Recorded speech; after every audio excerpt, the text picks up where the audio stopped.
Bakit hindi na lang kaya mag-print ng maraming pera ang gobyerno at ipamigay sa mga Pilipino para matapos ang kahirapan marahil ay isa?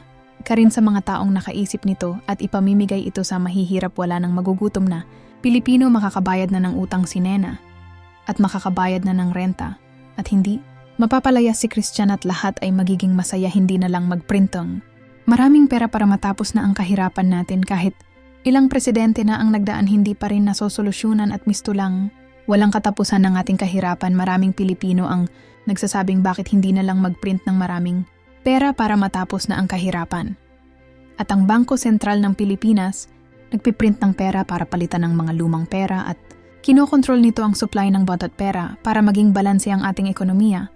Na dating ay konsidera ng BSP na magprint ng additional na pera na ipapaikot sa bansa o ang labis na pagbaba ng ekonomiya ng bansa.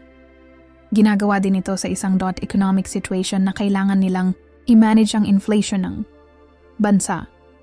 Ngunit hindi basta nabot lamang magpiprint ng dagdag na pera para ipamigay lamang sa mga tao. Ang dahilan kung bakit hindi ito ginagawa ng BSP ay dahil sa tinatawag nilang inflation. Ang inflation ang pangunahing dahilan ng patuloy na pagtaas ng presyo ng mga bilihin o serbisyo sa ekonomiya. Pero bakit nga ba tumataas ang presyo ng mga bilihin? Dahil sa pagtaas ng mga gastusin sa bond produksyon nito, maaaring tumaas ang presyo ng mga raw material. So, ingredients na ginagamit, halimbawa, kung tataas ang presyo ng harina, tataas rin ang halaga ng mga tinapay.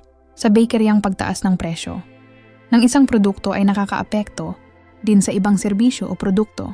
Halimbawa, sa pagtaas ng presyo ng gasolina, tataas rin ang bond pamasahe.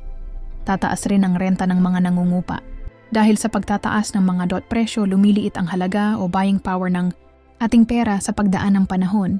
At yan ang inflation. Inflation ang dahilan kung bakit ang paborito mong taho noon na 5 piso, lamang ngayon ay 10 piso na. Ngunit ano naman ang koneksyon nito sa pagpiprint ng mas maraming pera?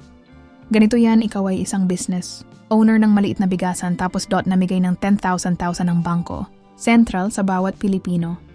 Dadagsa ang customer mo dahil halos lahat ng tao ay may pangbili na. Sa dami ng customer, mauubos agad ang stocks ng mga tindahan. Halos lahat ay magtataas na ng presyo ng kanilang tinda. Tutal, marami namang perang pambili ang mga tao. Sa madaling salita, sa pagtaas ng supply ng pera ay siya ring pagtaas ng mga presyo ng mga bilihin na magre-resulta sa mas mataas pa na inflation.